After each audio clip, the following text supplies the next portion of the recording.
So next is talk that has a little different title than that you might have in your programs. It's called The Case for Intents, and it's by CEO and co-founder of Mekatek, Sean Braithwaite.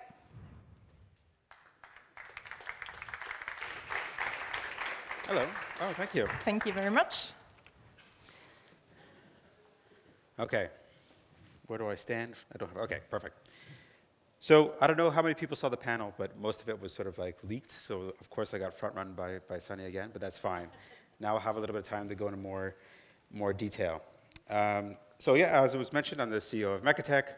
We work on the MEV supply chain typically. We've released a couple products, including Zenith and the Builder module. Both help different parts of the supply chain capture and govern their MEV. And we're sort of like looking at where the next place we could add value. And I think there's been a lot of dialogue around this in the research community. There's been a lot of talk about intents.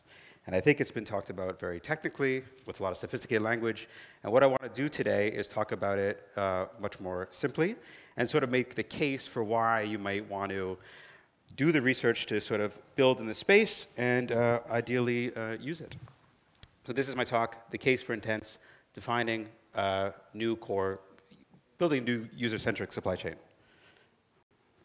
Next. Oh, I can look there. OK. OK, so you want to be a bad kid. So I saw maybe a couple of weeks ago that like someone in the Ethereum community who's like very famous, called Hasu, actually has a personal profile picture from an NFT collection launched in Cosmos. I don't think it's like rare that other ecosystems adopt our technology. I think the technology stack in Cosmos is really amazing, but it was really great to see like this adoption of something sort of at the creator level. And I think like Bad Kids, by and far, has been like my favorite NFT collection that I've actually don't use. If you look at my profile on Twitter, I don't have a Bad Kid, but I would like one. But it turns out that it's like damn near impossible to actually buy one in practical terms. Like as a simple user going to Stargaze and wanting to buy an NFT, there's like a couple steps that you would have to take.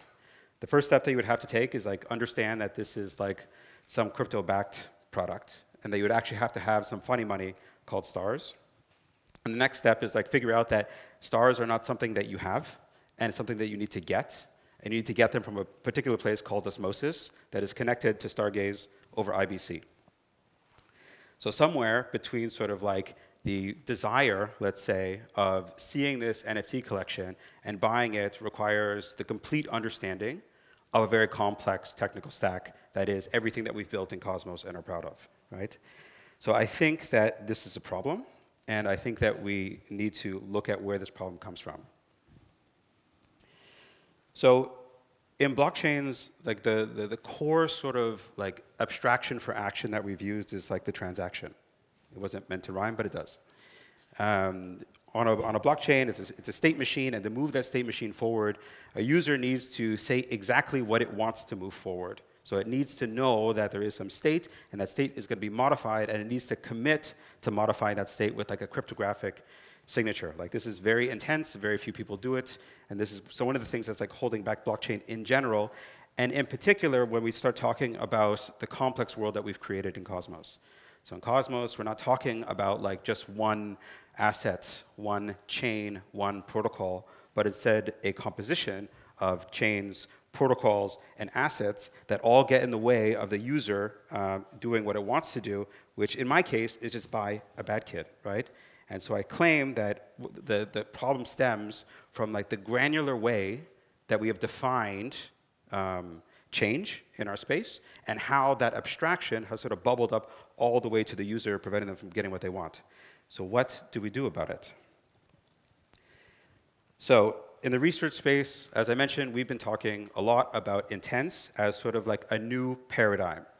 In the intents paradigm, it's not the user is solely concerned with getting what they want for a fee and completely abstracted away from the way that it is done, right? So they just specify.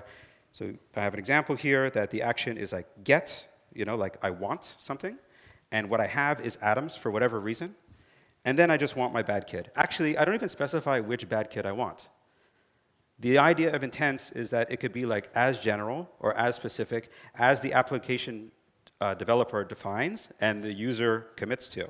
So you could have an intent, for instance, that is like, I want a specific bad kid, and I have a specific asset to get it back. Or I could define a range of bad kids that I'd be interested in. Maybe those that have like certain properties that are more edgy, that look like me. I don't know. And the amount that I specify is essentially the bounty that I am willing to put up for whoever gives it to me. The way that they get it, that's not my concern, nor should it be. It could be, some centralized service run by Stargaze. It could be a huge network of sort of solvers that are sort of like economically incentivized to use the best information that they have on any number of off-chain sources to make sure that giving me my bad kid is actually worth it to them. It actually doesn't matter for this like paradigm shift that we're looking at in intents, but it does sort of like hint that if we go this direction, we need to create like not just a single service, but really a new supply chain that is oriented around this new paradigm.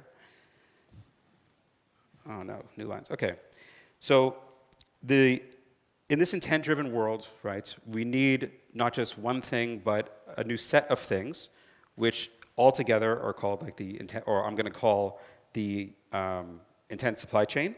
And this supply chain, like most supply chains should be, is going to be modular. That means that there's not going to be like a single solution to everyone's problem, but a set of competing solutions at every different layer. Some of those solutions exist now, and some of them are set to be built, and some of them should be built rather quickly. So at the far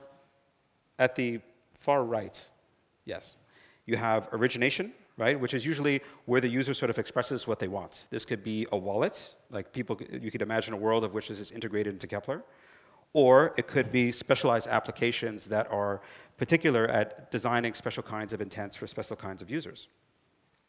Then you have some kind of like matching layer, which is like where intents are gossiped and found with people that actually want to do it. This could be on-chain, this could be off-chain, this could be an auction. There's any number of formats and sort of competing solutions to sort of provide this sort of matching function. And then you have like execution, which is kind of similar to a lot of the stuff that happens now in sort of the MEV space. So you have like people who, like in CowSwap, for instance, which is an intent-oriented DEX, you have like this system where users like commit to doing some trade, but then they auction off the right to solve it. And that solver is like essentially competing to provide the best execution for the users based on their commitments. But you're seeing this in, for instance, Suave and in Anoma as well. And at the end, you have this new thing, or something that doesn't really exist in the typical sense, which is this settlement layer specifically geared towards intentions. And the job of this thing is to figure out how do I confirm that like this abstract definition of what a user wants was actually fulfilled and getting the person who did it paid. So this requires two things. It requires like verification. So you have to have some kind of like Oracle system that actually looks at where the bad kid, like looks at the user's wallet, says that they actually got the bad kid, represents that on-chain, and then actually processes the payments. So altogether, this defines like a new supply chain for getting users what they want. Some of it's built, but some of it is yet to come. So in general, it's important to note that intents, as they're talked about, seem like they will solve every problem that we've ever had, but they don't. Intents in particular, like just because a user expresses a preference does not mean that it will be fulfilled. If I go on an intent system and ask for a $1 Bitcoin, it doesn't mean that I'm going to get a $1 Bitcoin, right? So like there's a set of problems that intents fundamentally don't solve. And in general, if you were to, the broad set of things that we care about, for instance, price discovery, MEV, and liquidity. Like those are sort of topics that we've already covered today in different panels and talks. Just having an intent system alone doesn't make any of those problems go away. So we're still going to have this challenge that we have to figure out how to inform the user what to expect and ensure that like what is executed matches those expectations. And intents alone, like philosophically don't solve that problem, but instead the supply chain of different applications are going to be sort of like entrusted to this task. So I say this to kind of like help you navigate this world of buzz and hype where a lot of people are expecting intents to be like a solution. They're not. Intents are a new paradigm, and what that paradigm opens is like a new solution space, and that's going to be filled by a new supply chain. So the case for intents, like why you would spend so much time being nerd sniped into like going to New York and seeing research day or following up on videos afterwards, is that intents are a new paradigm that are going to open up this solution space for better user experience. It means a lot of things are going to go away, like the need to understand the full stack of technology that we've built in Cosmos. As much as we love it as builders, I don't think the next generation of users are going to care much about it. And ensure that they have like this position where they could express preferences, and those preferences will be fulfilled. In order for it to, for this technology to become a reality, I think we need to adopt sort of like a user-centric worldview, and then create a user-centric supply chain. And that will give us the ability for value to accrue not to validators, not to searchers, but instead to the user. So that was my case. You could find me at Braps on pretty much every single platform that is. And there's also a QR code if you want to send me a bad kid. Thank you very much.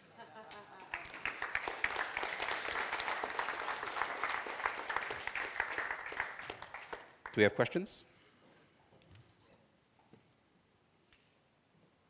So right now we don't have any questions. That's perfectly right. But we have to have a little break because we don't have another speaker. Yeah. So if you have any question right now, I think right now it's a perfect opportunity to just ask. If anyone wants to know a little bit more. Yes.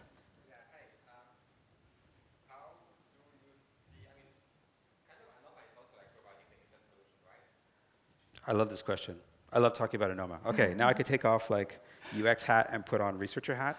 So ANOMA is providing like a full stack, like a whole new world for like a third generation blockchain, right?